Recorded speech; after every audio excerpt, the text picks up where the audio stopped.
I'm very pleased to introduce Mark Thompson, who will speak to us on the Battle of the Falaise Gap. Was it the campaign that should have ended World War II? Mark is a retired Harvard professor, author, and specialist in game theory and decision science. On the faculties of the Harvard School of Public Health and the John F. Kennedy School of Government, Mark taught courses on health economics, social program evaluation, game theory, negotiations, and decision science.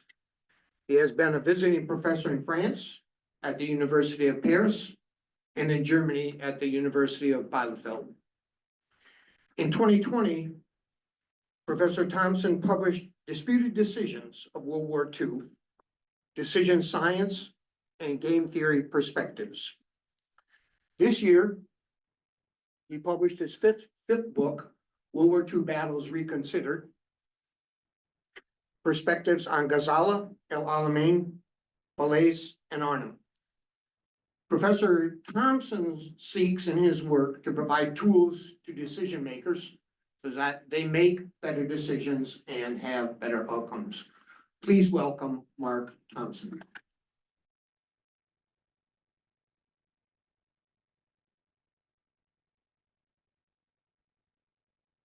Thank you, Bruce, for that introduction, and thank you, Lex Vets, for the invitation to be here today. And thanks to Livy for the technical expertise that hopefully will enable this to go forward. And I start with this question, I'll leave you with this question at the end. Was the Battle of the Falaise Gap the campaign that should have won the Second World War? Now, shortly after midnight on August 13th, 1944, a telephone conversation took place that resulted in what was considered by one historian, and you see the exact words here, probably the most costly, controversial order given in the European theater during World War II. And a number of other historians are in agreement with that judgment. Now, the man who made the call is someone whom I think many people here, I see some nodding heads, will recognize. This is George Patton. And the man that he called was Omar Bradley. You guys are all over it. Omar Bradley, Lieutenant General. Now, before getting into the back and forth of this telephone call, let me raise and attempt to answer another question that Bruce actually answered fairly well about 5 minutes ago, and that is why, with tens of thousands of books already having been written on the Second World War, why would anyone write 2 more? Which is what I did. And it was, as Bruce indicated 5 minutes ago, it was in hopes that the 2 subjects that I once taught, decision science and game theory, might have useful things to say about choices made in the war, which might, we hope, lead to better decisions in the future. Now, decision scientific points made in this chapter include the importance of meta-decisions. Meta-decisions have been defined by decision scientists as prior decisions as to how later decisions would be made. By whom, how, when, and where later decisions would be made. And in the context of military history, we're talking about strategic and tactical decisions, and the importance of risk aversion and how 3 different types of fatigue may affect it. Now, on July 25th, 1944, the British and Americans and the Canadians had landed 7 weeks earlier. How much of continental France had they conquered in those 7 weeks? Here is continental France. The Western Allies had conquered what is outlined there in red, much of the Cotentin Peninsula, including the important port of Cherbourg, had been captured. That was a beachhead as of July 25th, which amounted to 0.6% of continental France. But that was about to change in a big way. This is a closer up map of the battle line, the morning of July 25th. On that day, the United States launched Operation Cobra. The British were holding the eastern end of the line. The United States tanks were rolling forward on the western end of the line. And in a week, they had gone forward to the green line that you see here. At which time, on August 1st, the United States split its forces in France in two.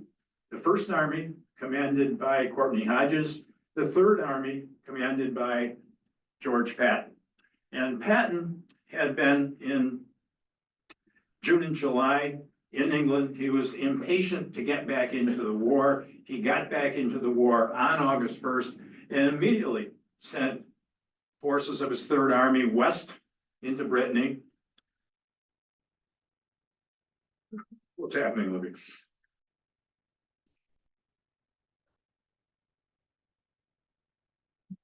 What are you doing?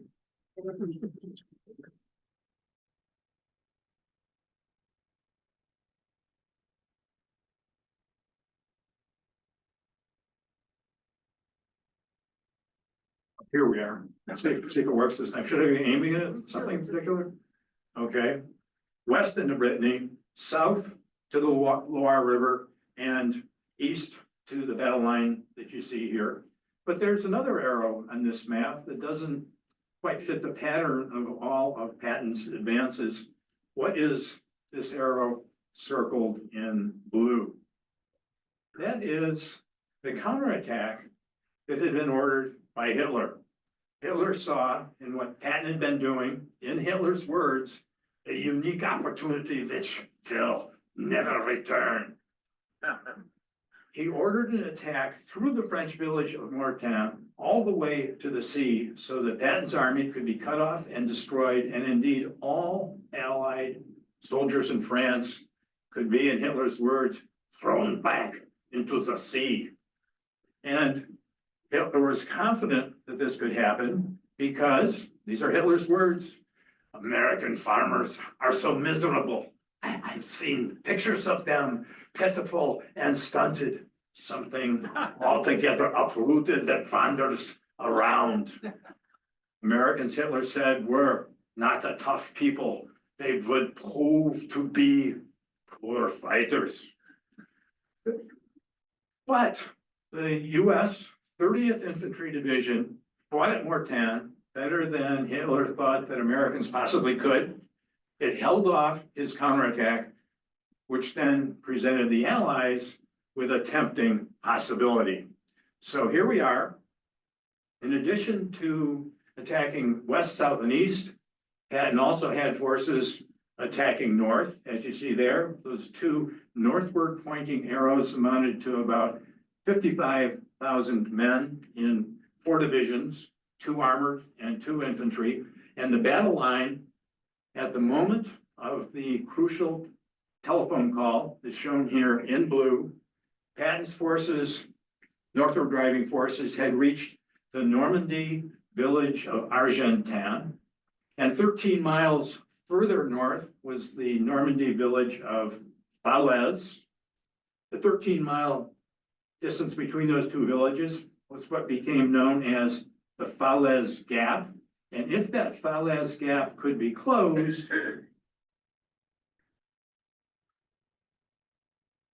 there we go. What's you see there circled in yellow came known as the Falaise Pocket, and the entire German 7th Army would be trapped within the Falaise Pocket. Now, what Patton said to Bradley in his phone call, he was a cocky guy in general, but he was especially cocky after what his army had been doing over the previous 12 days. And I understand that Patton had a high-pitched voice. I've never heard him speak, but I'll try to imitate it. Let me go on to Falaise.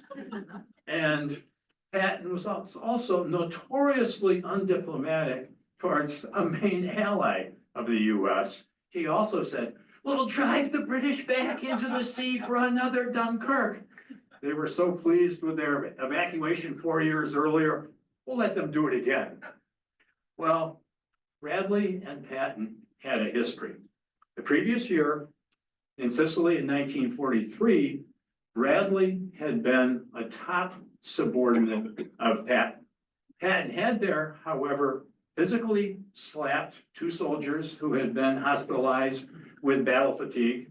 And here's that scene where George Scott playing Patton in the movie. Slapped two soldiers hospitalized with battle fatigue, for which Patton had to apologize to his army, and the command relationship had been reversed. Patton in France had become a top subordinate of Omar Bradley. Now, in Sicily, Bradley had never liked George Patton. He thought that Patton was excessively profane and too willing to risk the lives of young American soldiers in order to get headlines for himself. So, back to the phone call. Bradley was probably irked by Patton's attitude, and he made a bad meta decision. He decided to decide immediately, without taking any time at all, to think about what George Patton had proposed. He said, "You're not to go beyond Argentan, just stop where you are and build up on that shoulder." The reason he gave was, "I much preferred a solid shoulder at Argentan to the possibility of a broken neck at Falaise." So here we are, how the battle played out. This is the battle line 3 days later, August 16th, 3 days after Patton had wanted to close the Falaise gap. The gap that he wanted to close is shown there in light blue. The gap was finally closed where you see those two red arrows coming together. The longer red arrow coming down from the north were troops commanded by Bernard Montgomery. The shorter red arrow, American troops coming up from the south commanded by Bradley. They met 6 o'clock in the afternoon, August 19th, at the French village of Chamois. The result of the fighting at Falaise, in a word, carnage. What happened, for instance, on August 17th, 2 days before the gap was closed, you had German transport columns filling both lanes of the roads running east and west, often 3 abreast, bumper to bumper, inching eastward to get out of the Falaise pocket. Allied fighter planes that day flew 1,500 sorties. They destroyed or damaged nearly 200 panzers and 2,600 other vehicles. Allied artillery was also firing, so you had Germans pushing flaming vehicles and horse carcasses aside so that they could continue moving eastward. Eisenhower visited the battleground a couple days later. He witnessed, in his words, scenes that could be described only by Dante. One could walk for hundreds of yards at a time, stepping on nothing but dead and decaying flesh.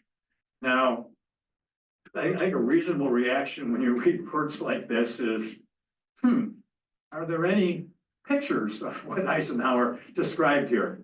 So I Googled and I couldn't find any pictures of areas where you could walk for hundreds of yards stepping on nothing but dead and decaying flesh. The best I could come up with was this pig carcass in the foreground, abandoned German equipment behind that.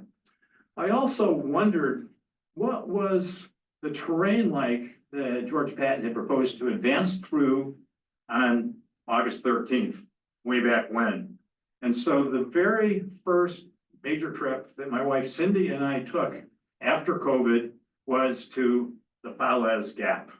And here we are in October of 2022. Behind Cindy is the countryside that George Patton had proposed to advance through back in August of 1944. The results of the battle, 50,000 Germans were captured, 10,000 were killed at a cost of 29,000 Allied casualties. And Bernard Montgomery, who was the overall Allied ground commander, wrote that this was, quote unquote, the greatest achievement in military history. Well, maybe, maybe not.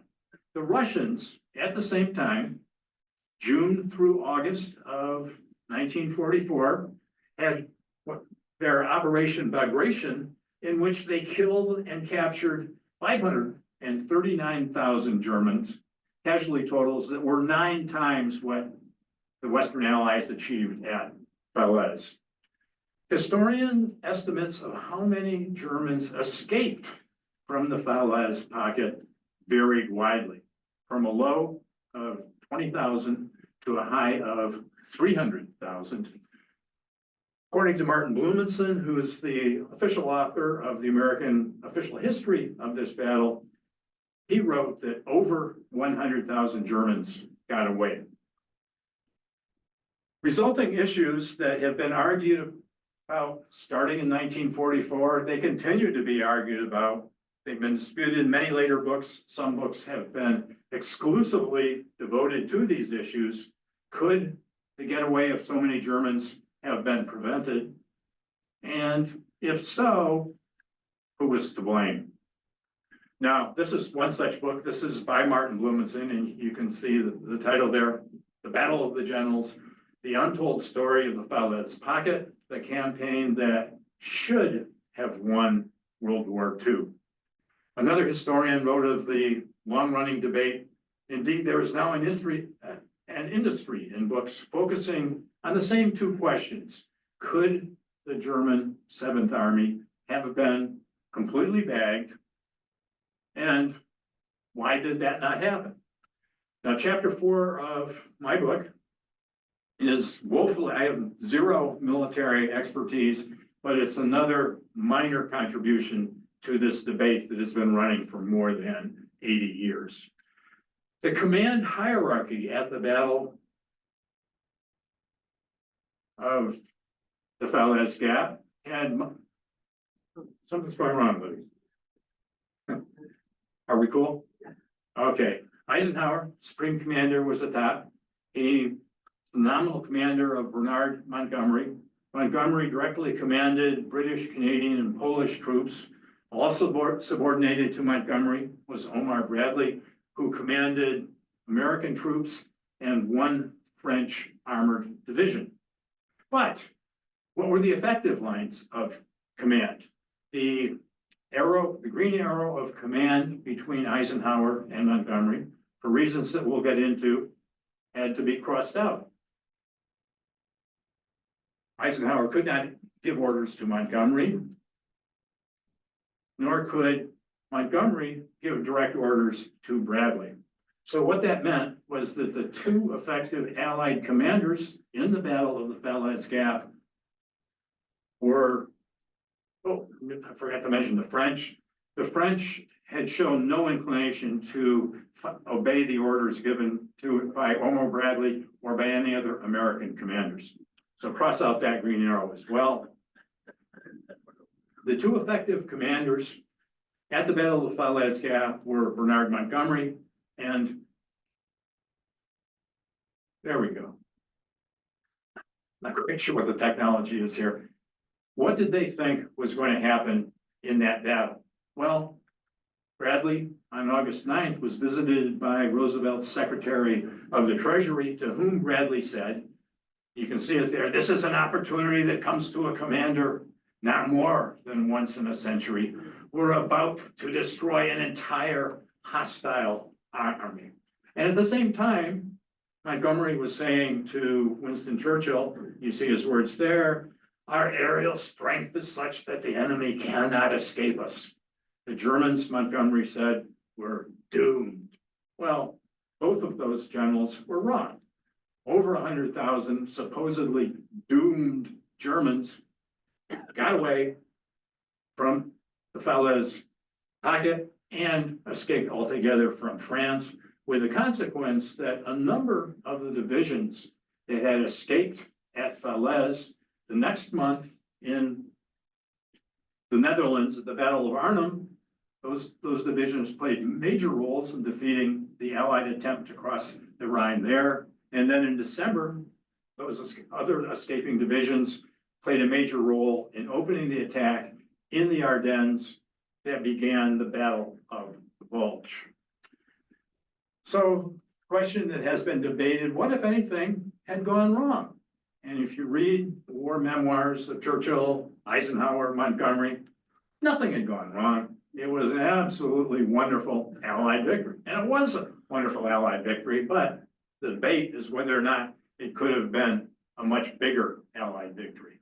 According to a leading British historian, if the closing of the Falaise Gap had not been as bungled as it was, direct quote, the war could easily have been ended the next month, September of 1944. Martin Blumenson wrote that better decisions at Falaise would have ended the war 1 month later, Halloween of 1944. Now, historians have sharply criticized both Montgomery and Bradley for what they did and did not do at Falaise.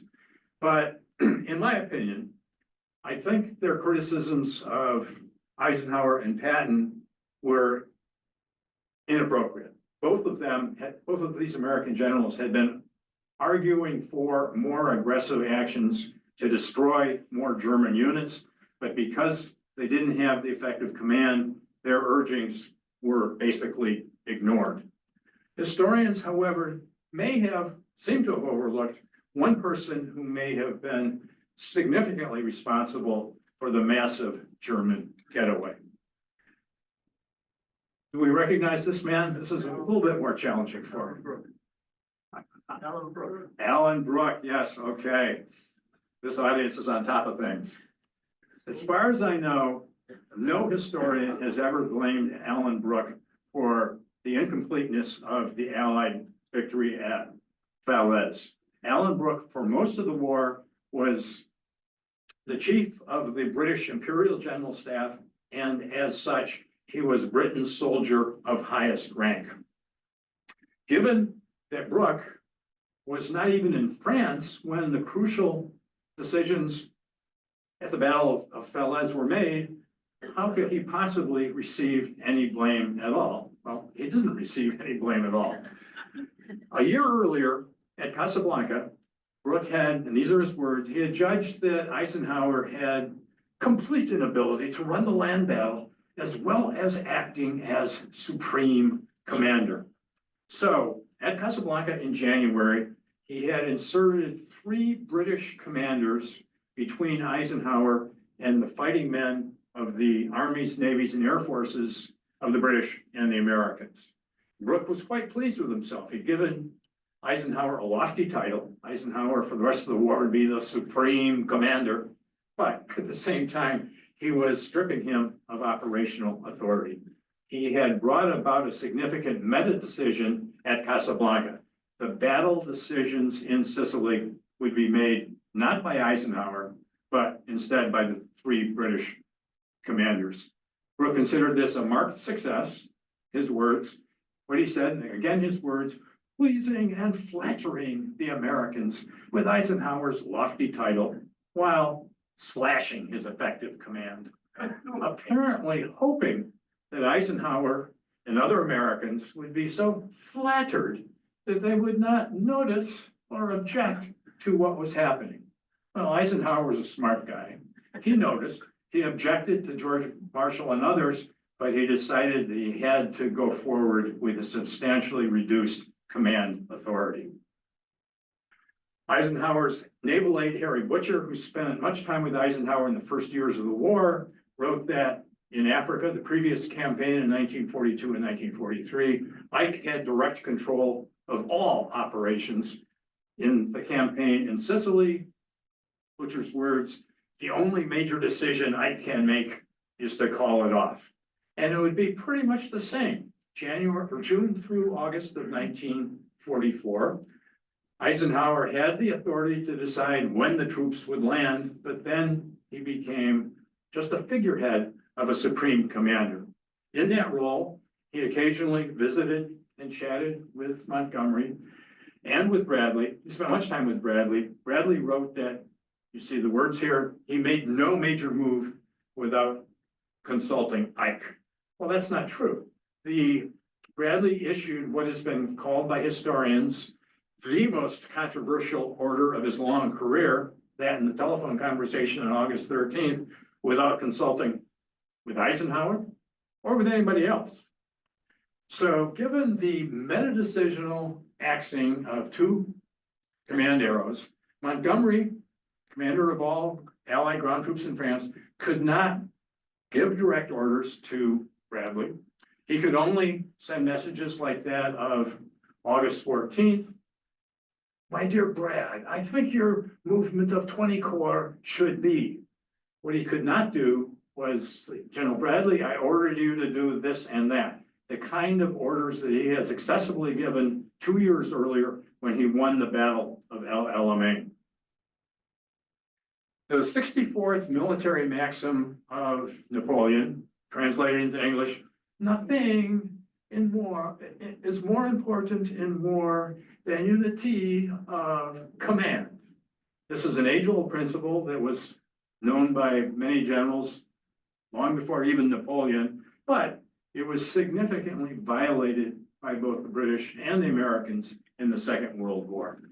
Now we know why the arrow of command from Eisenhower to Montgomery was crossed out. Alan Brooke was pleased with himself for having done it, but why was that from Montgomery down to Bradley also erased?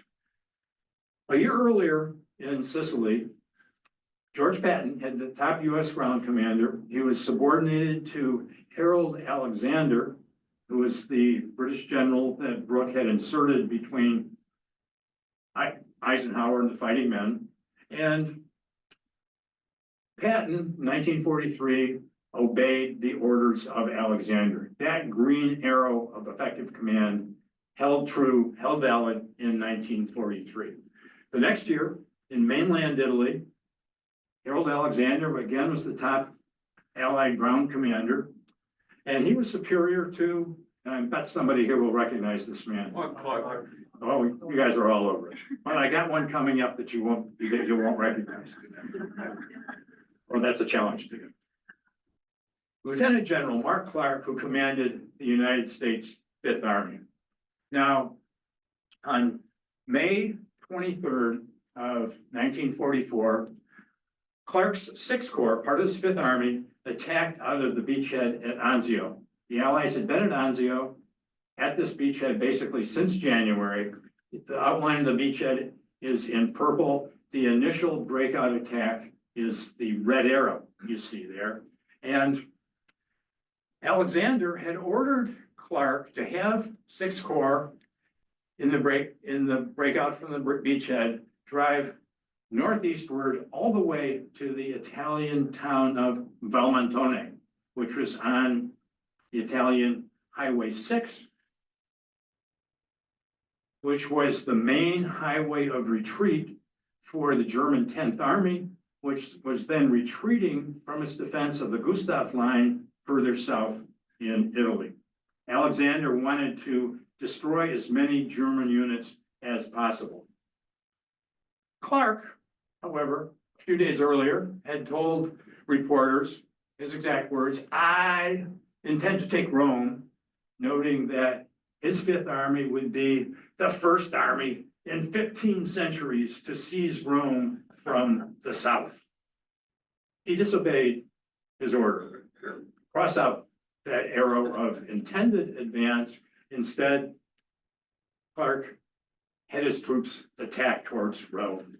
And he also let his superior, Harold Alexander, know that if any British troops were to attempt to join with his Fifth Army units in entering Rome, he would have his American troops fire on those British troops.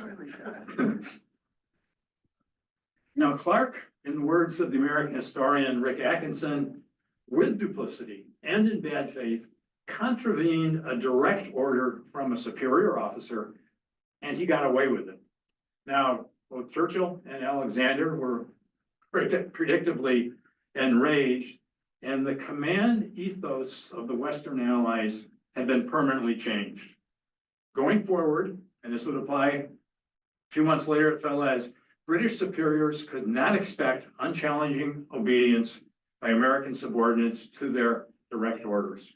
And the same would also be true of Americans who had British subordinates. Now, why did Montgomery and Bradley coordinate as poorly as they did?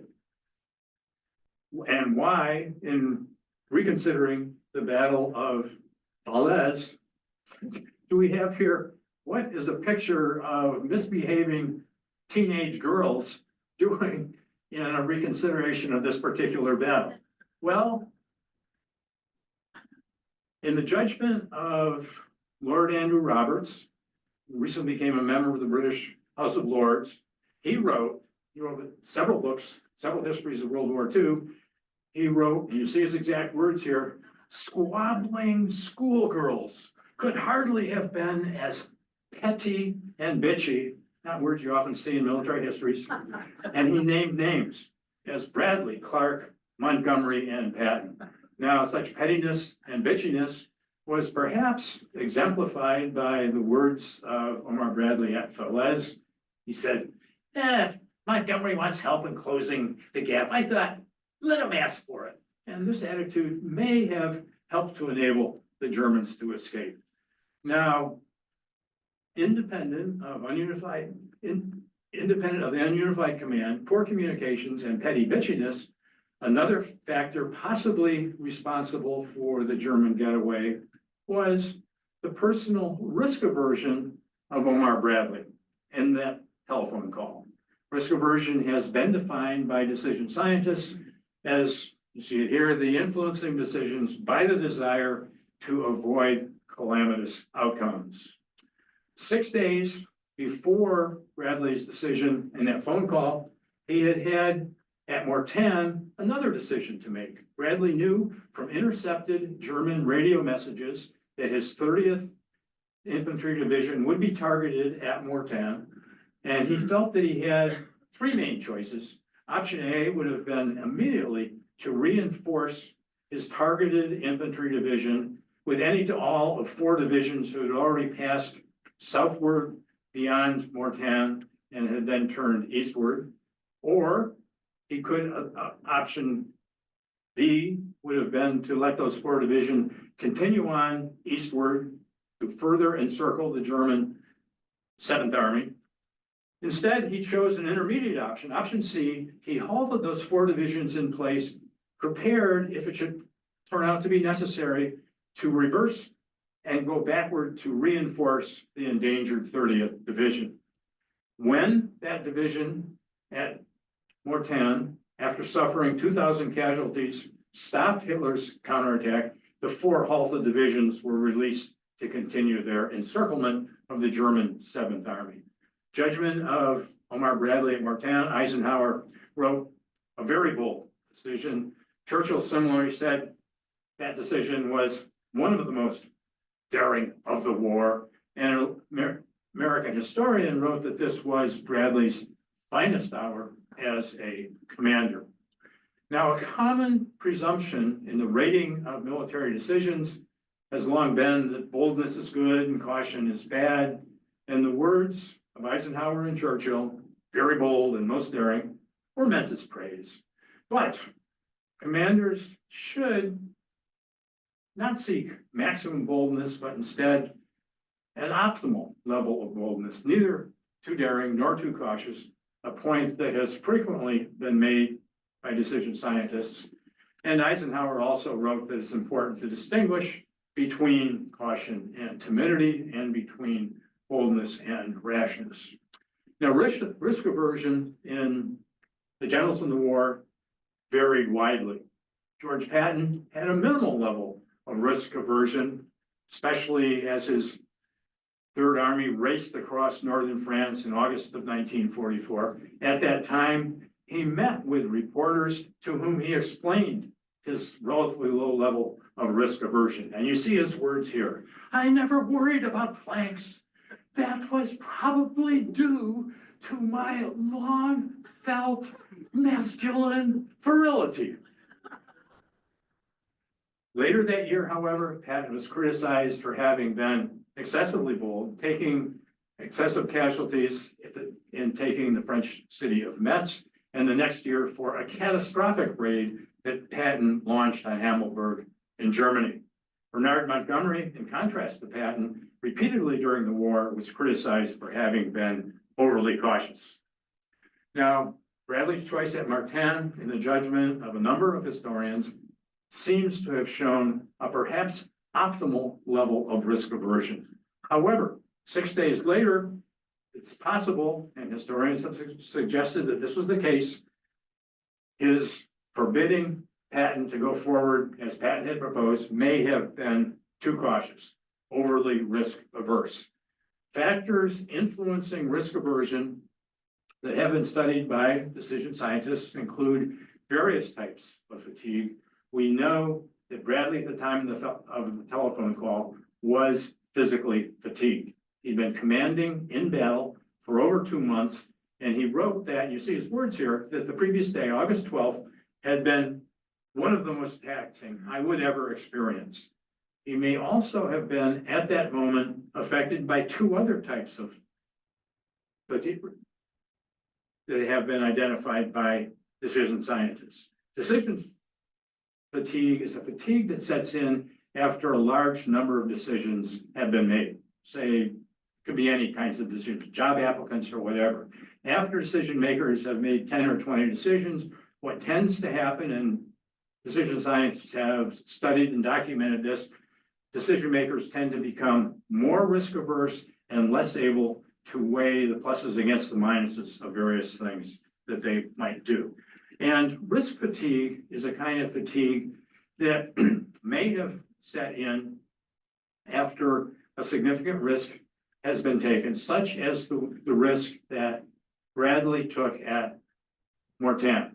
And basically, the idea is after a decision maker takes a risk, makes a decision that has risk to it, worries about how it's going to turn out, and it may turn out well. It turned out fine at Mortain, but afterwards, the attitude of the decision-making commander might be, I got away with making that risky decision.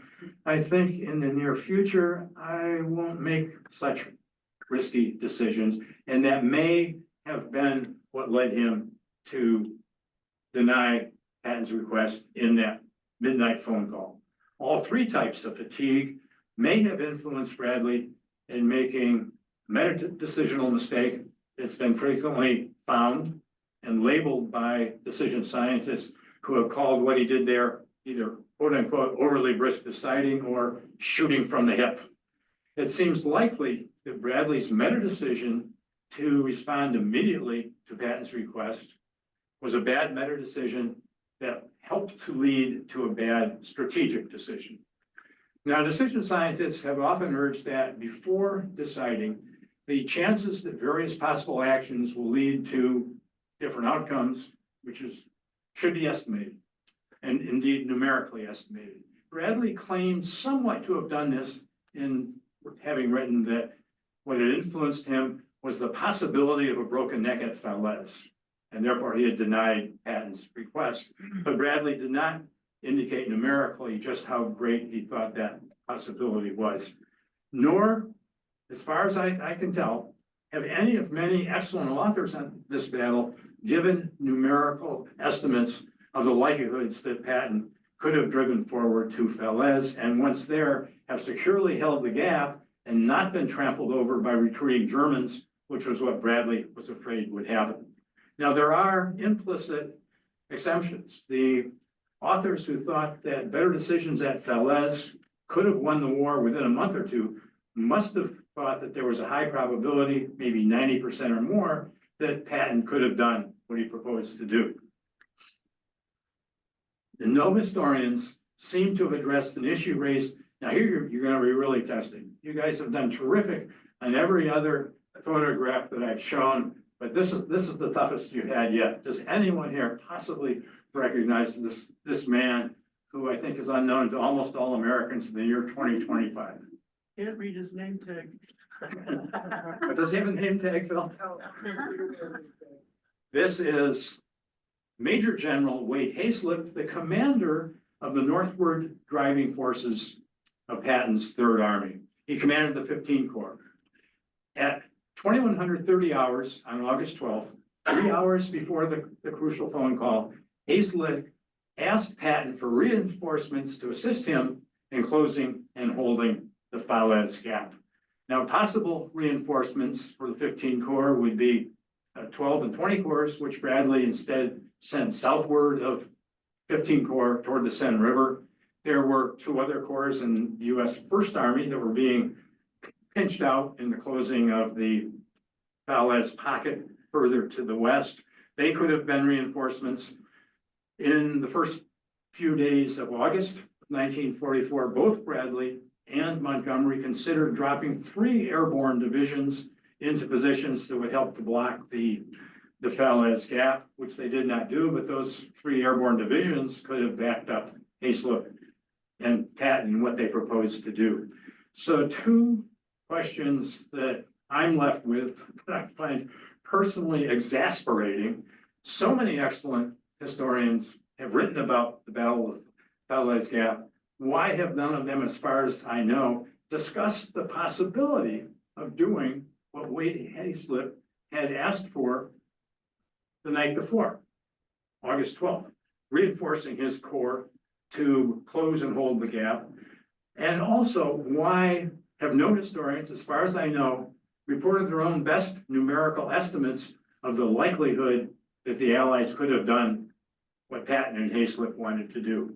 So to summarize, the decision scientific perspectives in this book include the importance of meta decisions in 3 different ways: the lack of a unified command, the meta decision of Bradley to decide too quickly and to decide when tired, seem likely to have made it more possible that more than 100,000 Germans could escape.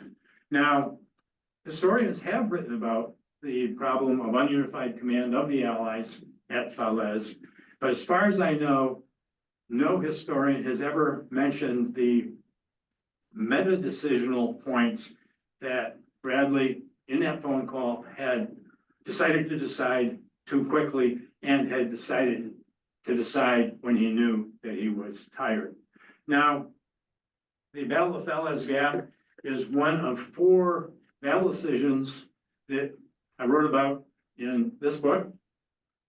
The others, as you see there, Gazala and El Alamein in North Africa, Arnhem in the Netherlands.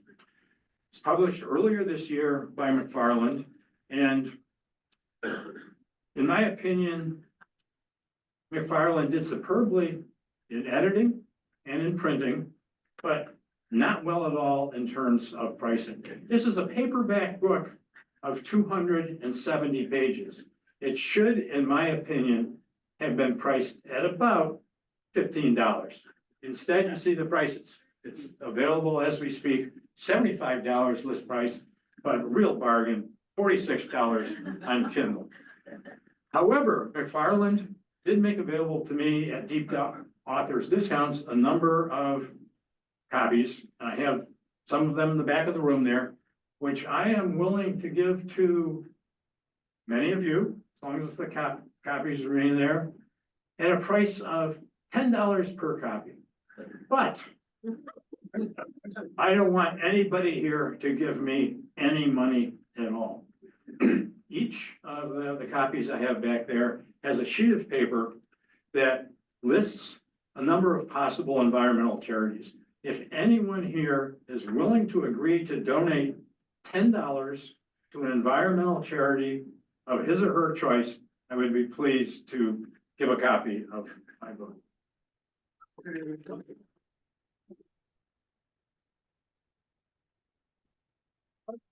These are the mailing addresses of the possible environmental charities, but other environmental charities are also possible.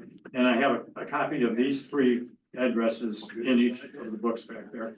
And I invite any questions or comments that any of you may have on the Battle of the Falaise Gap. Sir. May I just say first, can everybody hear me? Is this on? Yes.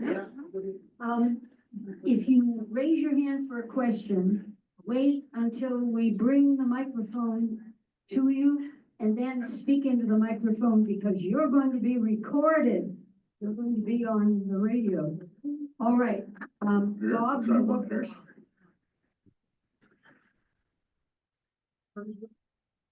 We know now that the Germans soldiers were on uppers. They were taking medications so they could not get tired quickly. If that kind of pills were given out to Allied forces and Allied commanders, maybe the decision might have been different. Indeed. I can only agree. And I think the most common German tablet that was issued to the soldiers was Benzedrine. Is that right? Yeah. Question here. Well, just a comment, it seemed to me, it seemed to me your last comment about the corps commander looking to get the reinforcement to hold the gap means that the risk for Patton to drive through the gap was pretty high. That is exactly what Omar Bradley thought. Yeah. The second is that I thought one reason for Montgomery's caution was that the British had been fighting the war for a long time and had taken a lot of casualties. And so he didn't want to have much casualties. Yeah, I have heard that theory and I cannot disagree with it.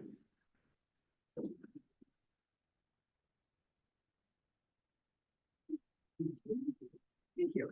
Thank you, Dad. This is my daughter. This better be a soft question. We'll find out.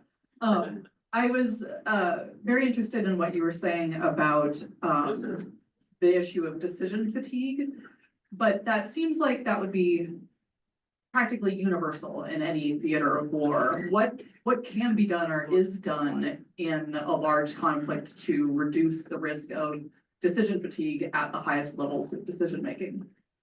Excellent question. And I guess my basic answer is I don't know. In one of the other battles in this book that I described, I mentioned the possibility of rotating commanders. Because they get so fatigued in battle, maybe it would have been a good idea for the British at both Gazala and El Alamein to have rotated their commanders so that they were less fatigued as they made their critical decisions.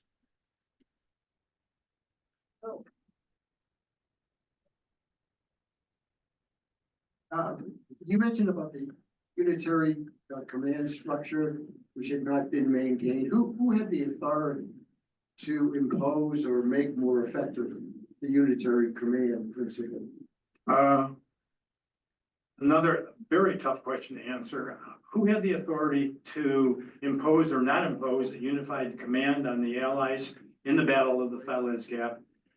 And the answer is that this was a major issue that was pushed by George Marshall in the first major US-British military conference, December of 1941 in Washington, just after Pearl Harbor. And the main point that George Marshall made at that conference was that the Western Allies had to have a unified command, and that was the #1 lesson that Marshall himself drew from the First World War. Basically, what Marshall said was the Allies didn't have a unified command until the spring of 1918. For 3 years, more than 3 years, without a unified command, the Allies in the First World War had fought somewhat ineffectively. They unified their command, and within 8 months, they had won the war.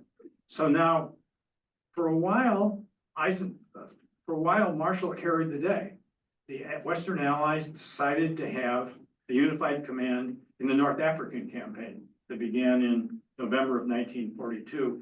But then it became a political issue.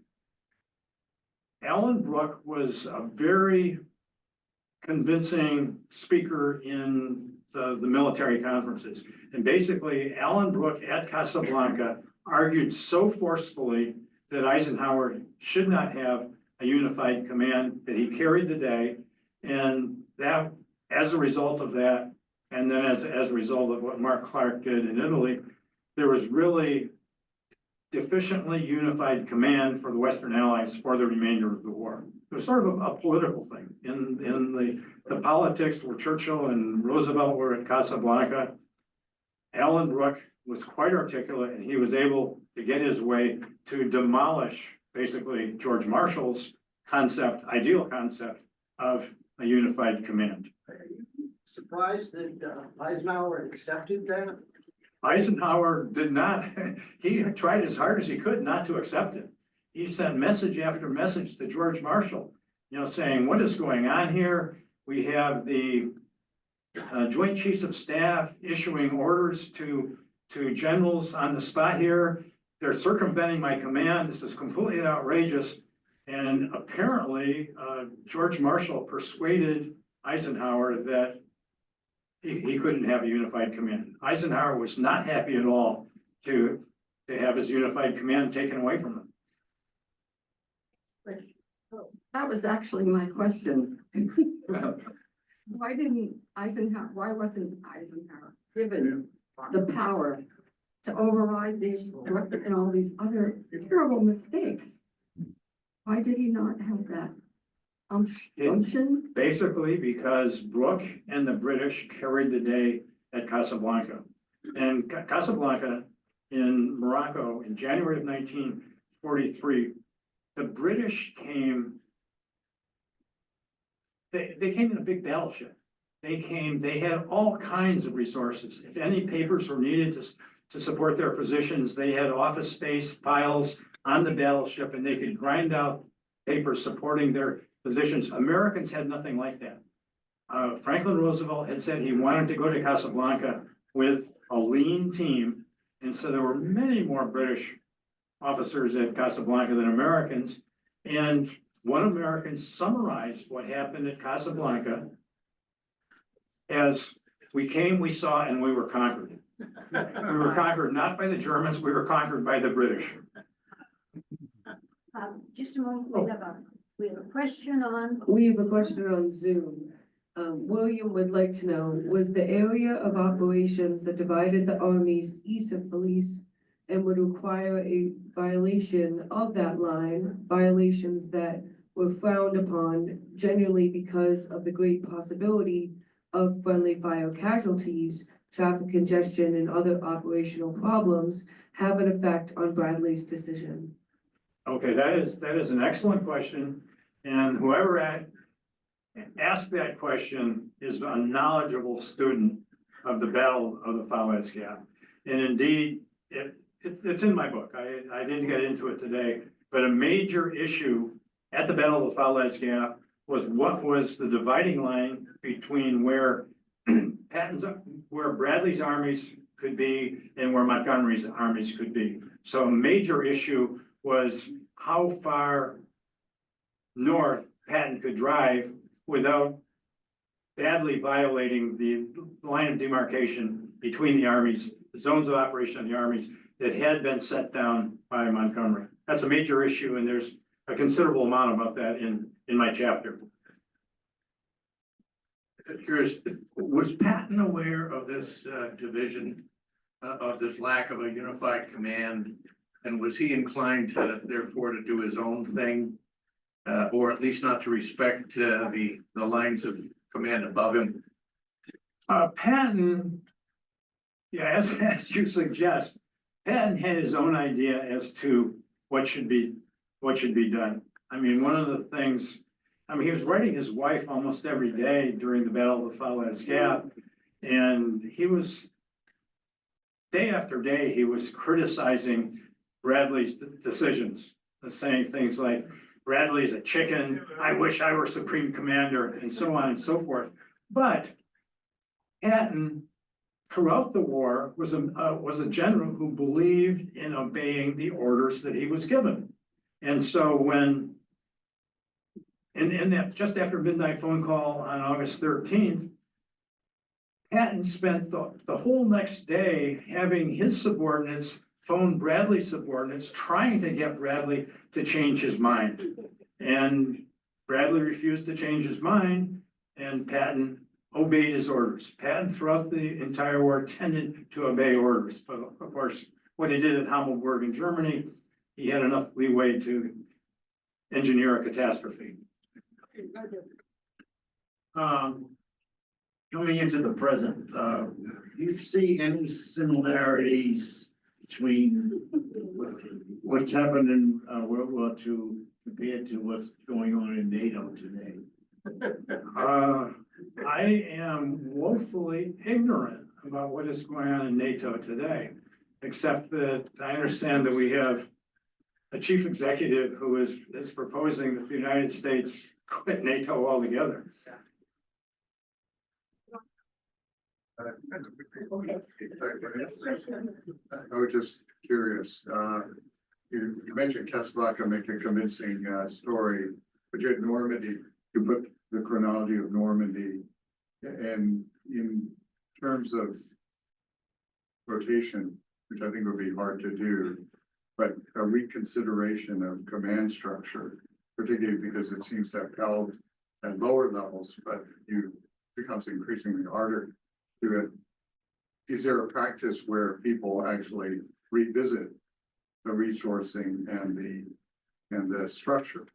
And in terms of the possible rotation of commanders? Or even just the organizational structure, particularly when you have these complex joint command structures. I guess I'm asking in other words, what could they have done differently to strengthen the ties?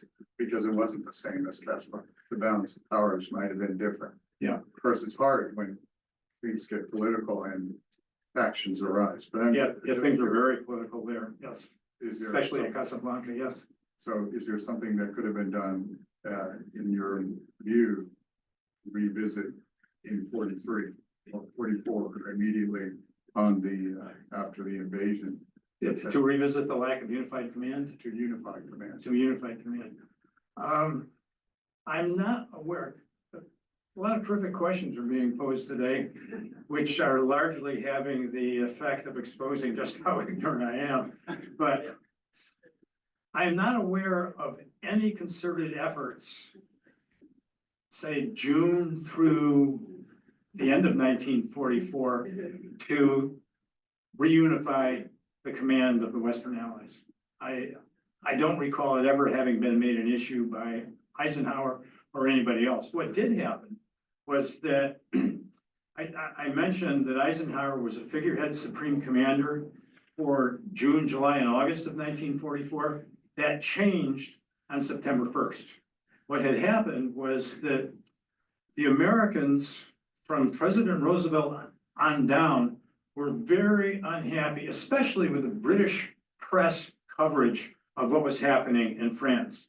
Basically, all of the British newspapers were saying that the great advances of Patton's Third Army, they were all due to Montgomery. Montgomery was 2 levels up in the command hierarchy, and therefore all of the great advances that Patton was making in August of 1944, these were all due to the brilliance of Bernard Montgomery.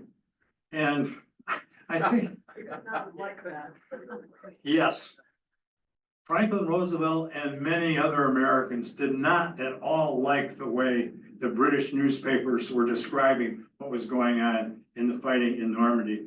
And Roosevelt basically ordered through George Marshall that Eisenhower had to become the supreme, he had to be bossing around Montgomery as of September 1st of 1944. So yes, as of September 1st, there was substantially greater command unity going forward for the rest of the war. And Churchill felt terrible for Montgomery. Montgomery was being demoted by the obnoxious Americans once again. So Churchill at that time he appointed Montgomery to the highest rank available in the British Army. On that date, he made Montgomery a field marshal. We have another Zoom call. We have another Zoom question. Pedro would like to know, could increasing the tempo or extending the duration of air operations have increased the attrition of the 100,000 who escaped? Was weather an issue? Weather was occasionally an issue. There were I mean, the key days were between August 13th and August 19th. And some days there was terrific weather and the Allied fighter planes went wild. On other days, there was a lot of cloud cover and the Allied fighter planes could not be nearly as effective. I think we have time for two more questions. Phil, you're one. Thank you very much. It's an outstanding presentation. I'm very curious about this, assessing risk assessment and assigning numbers to them. The question I have is, what do you do once you get the numbers? I got 10 things here and then number from 1 to 10. Do I add them all up? Or do I take the weakest one and cancel because it's weak? How do you do that? Well, tough question, Phil. I'll talk to you after the meeting. Okay, but a quick answer is that I've spent many years teaching courses on how to do that, and the idea is, in a word that don't make you totally understand what the principles of decision science are. What decision scientists propose is they figure out probabilities of various outcomes. They figure out the values that should be ascribed to various outcomes. Taking the probabilities and the values into account, they should then take the option that maximizes the expected values of their outcomes. But it's a tough question. It's a complicated answer. I'm sorry. All right, the final question goes to Marion. To be an ignoramus when it comes to military stuff. But my question is, have we learned anything from all of this? I hope so. I hope so. I hope we have learned that it's might not be a good idea to make unbelievably important decisions when you're terribly fatigued. I hope we've learned that it's not a good idea to make terrifically important decisions very quickly in the space of just a few seconds instead of thinking about it. Use your staff. I'm sorry? Use your staff. Yeah, use your staff. Okay, my thanks to everybody who came here today.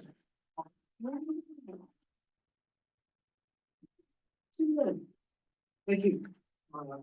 Mark, we certainly appreciate just a very interesting presentation. Thank you for coming here today and educating us a bit.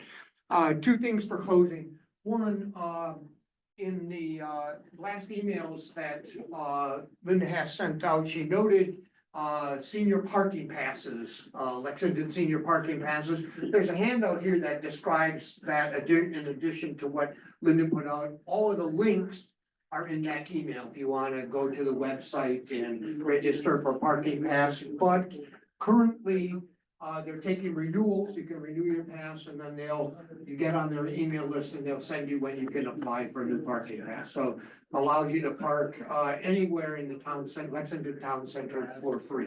So here are these. Pardon? Residents only? Yes, residents only. Sorry about that. Anyway, here's some handouts for that. And then last thing is our next presentation is Monday, November 10th. It'll be Doyle Glass, who's given a previous presentation.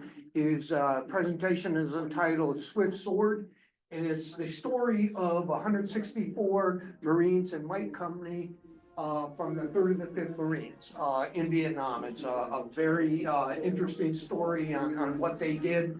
For those who remember Doyle Glass from a previous presentation, he's a terrific presenter, and I think you'll really enjoy that. Again, Monday, November 10th, right here. Thank you all for attending.